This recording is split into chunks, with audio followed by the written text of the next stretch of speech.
Monsieur Fall.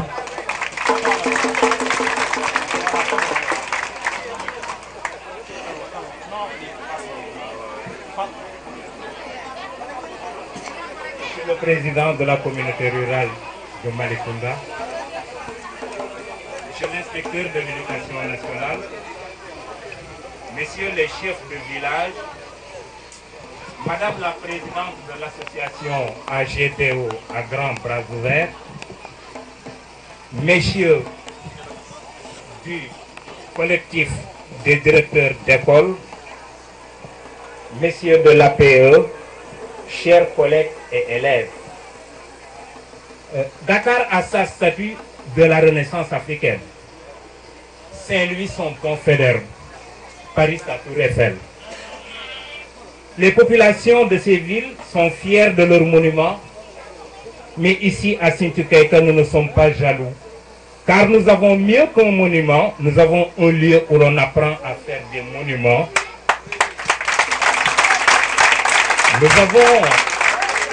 Nous avons notre école publique, un joli petit bijou dans son écrin naturel, entre la forêt de Baobab, la mer et sous un ensoleillement de plus de 3750 heures de soleil par an.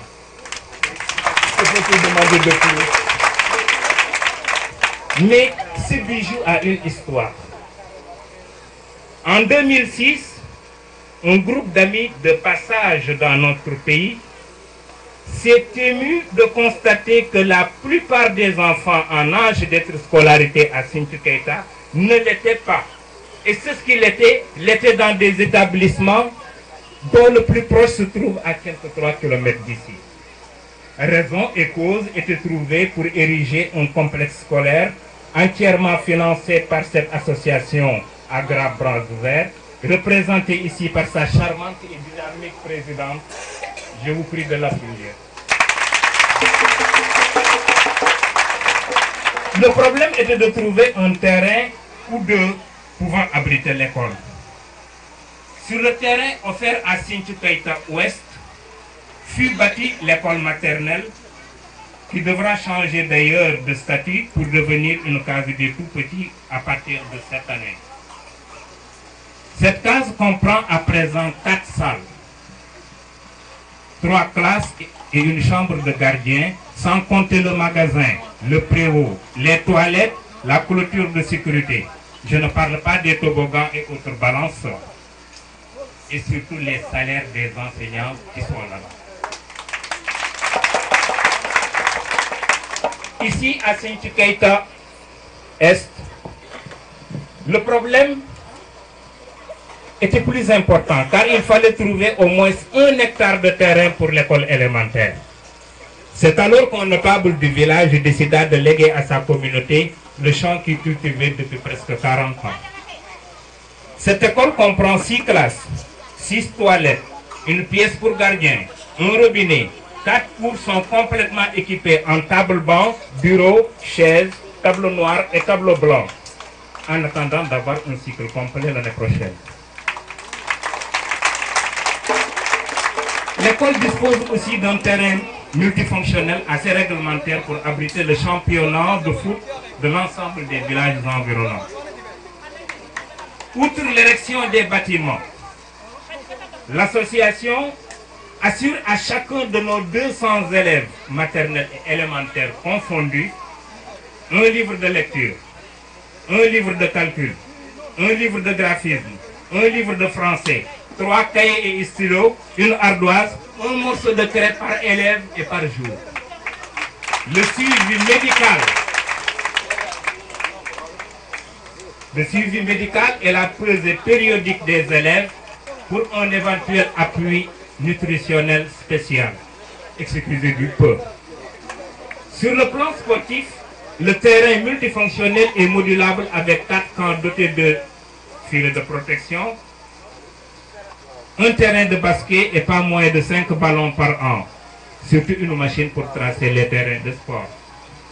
En 2008, lorsque je fus affecté dans cette école, elle n'était pas prise en compte dans le réseau national des cantines. Elle ne l'est toujours pas du reste. J'ai essayé de monter une cantine informelle en faisant cotiser 10 centimes par élève et par lundi. Mais vous, les Occidentaux, vous savez qu'avec 10 centimes, on ne mange pas comme chez Maxime. Et c'est pourquoi, averti de cette situation, AGBO, encore elle, prit en charge la cantine avec 65 pensionnaires à la maternelle et 70 à l'élémentaire, suivant la période de l'année. Ce qui nous donne au total 135 pensionnaires sur 64 séances. Cela nous donne 8960 repas servis durant l'année scolaire 2011-2012. La liste de leurs actions n'est pas exhaustive, mais je préfère m'arrêter là pour ne pas heurter leur modestie et leur sens de la discrétion. Mais surtout pour ne pas faire de jaloux parmi mes collègues directeurs. Parce que ce que j'ai moi, beaucoup d'écoles ne l'ont pas. Certainement qu'il nous aurait manqué un petit bureau de 3 mètres sur 3. Car j'appréhende le jour où nous aurons un cycle complet et un directeur déchargé. La gestion administrative risque de se faire sous les flamboyants. Si aujourd'hui les partenaires devraient s'arrêter en si bon chemin, ce qui est pourtant dans l'ordre prévu des choses, il nous resterait dans la bouche un arrière-goût amer inachevé dont ils ne sont pas responsables du tout. C'est qu'en réalité, monsieur l'inspecteur, nous avons été floués, involontairement mais complètement floués. Après 2 ans de fonctionnement, nous nous sommes rendus compte que le terrain qui nous a été généreusement offert n'était pas en réalité la propriété du donateur. Pendant 2 ans, nous avons couru de bureau en bureau pour essayer de régulariser cette situation.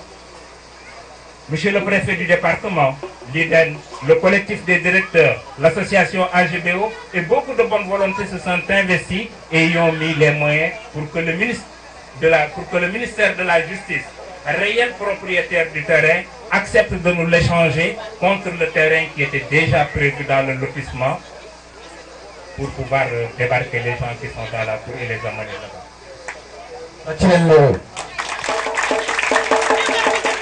Mais ne sachant où... mais à charge pour nous de payer 500 000 francs pour les frais de délocalisation des maisons qui se trouvent dans la moitié est de l'école. Ne sachant où trouver cette somme, à un moment où une circulaire venait nous rappeler l'interdiction qui nous avait été faite de n'exiger aucun franc des parents pour les inscriptions des élèves, nous sommes restés des nuits entières à cogiter. Devant un problème aussi ponctuel et insoluble, nous avons pensé faire appel à la générosité du président de la République d'alors. Et comme monsieur le président de la communauté rurale était l'un de ses représentants les plus éminents, nous nous sommes ouverts à lui. Il nous avait promis devant monsieur Daniel, Michel Sen, Ibrahim Sen, de trouver une solution au problème très prochainement. Nous attendons depuis 2 ans. Le partenaire ne peut pas se substituer complètement à l'État et aux parents. Il faut que chacun y mette du sien. L'État est responsable, certes, mais nous aussi villageois nous le sommes. Vous me permettrez de rappeler que l'école n'appartient à aucun hameau déterminé, ni à une famille, et ne porte le nom d'aucune personne. C'est l'école de Sinthiou Keita. Le rapport, pas toujours cordial entre hameaux, a voulu s'initier au niveau de l'école.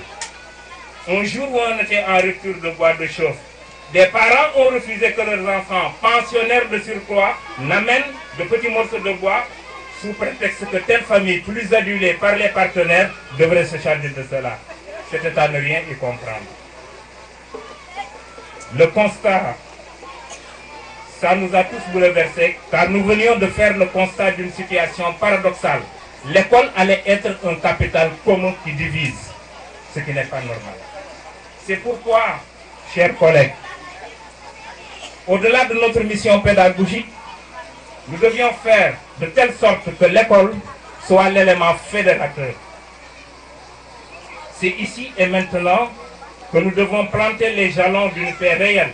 Mais c'est, autant que moi, qu'un enfant n'est jamais mort dans l'adulte qu'il est devenu. C'est ce qui explique les rapports étriqués entre habitants des hameaux. Alors, profitons-en pour créer ici les prochains adultes qui vont ignorer dès l'enfance la jalousie, le tiraillement et les conflits.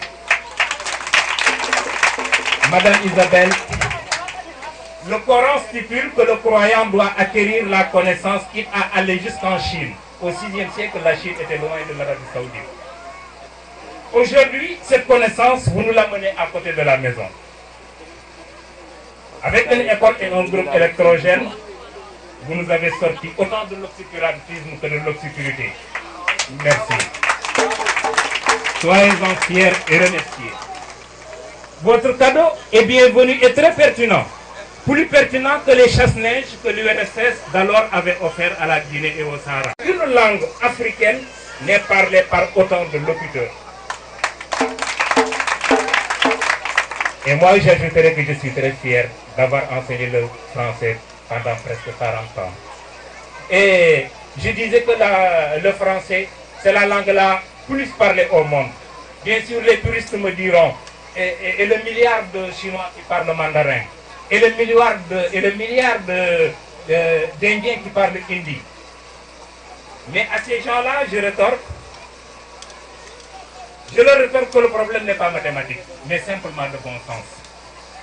Le mandarin, le hindi sont parlés chacune, c'est vrai, par 1 milliard de personnes. Mais ne sont que des langues locales parlées juste en Chine et en Inde. Alors que le français est parlé par 55 pays entièrement ou en partie, dont 24 pays africains.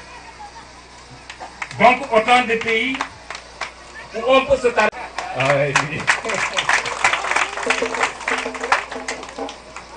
Merci à l'ensemble des invités pour avoir répondu si massivement à notre invitation. Aux parents surtout, merci pour la confiance que vous avez en nous jusqu'à nous confier ce que vous avez de plus cher, vos enfants. Mesdames, mesdemoiselles, messieurs, voilà, APE. Biram Ndiaye, hein?